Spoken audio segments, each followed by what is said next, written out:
अस्य श्री आदित्यहृदयस्तोत्रमहामन्त्रस्य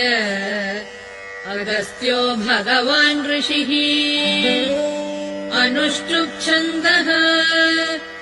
श्रेयादियात्मा सूर्यनारायणो देवता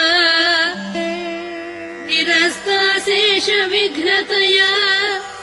ब्रह्मविद्यादिसिद्ध्यर्थे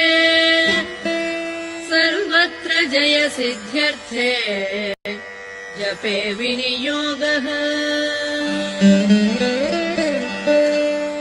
ध्यानम्